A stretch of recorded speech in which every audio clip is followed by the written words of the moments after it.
In today's video, you will learn how to add a link to your TikTok bio. So here we go. First of all, there are two major requirements you need in order to add a clickable link to your TikTok bio.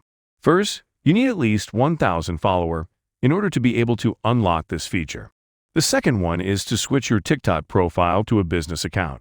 To do that, you have to click on the upper right menu. Short side note, if you see at the bottom already a point called Business Suite, then you have already a business account and don't need to do the following steps.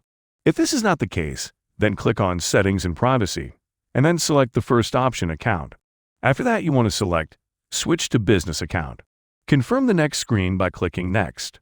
Then there pops up a screen with many different industries. Just pick your niche where you are in, or simply select Others.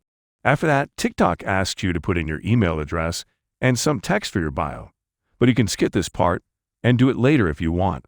When you've finished all the steps correctly, a message pops up and you have successfully created your business account. If you have already gained 1,000 followers and switched to business account, you can now click on Edit Profile.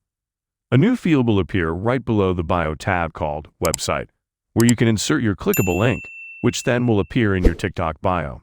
We hope this was helpful to you. Thanks for watching.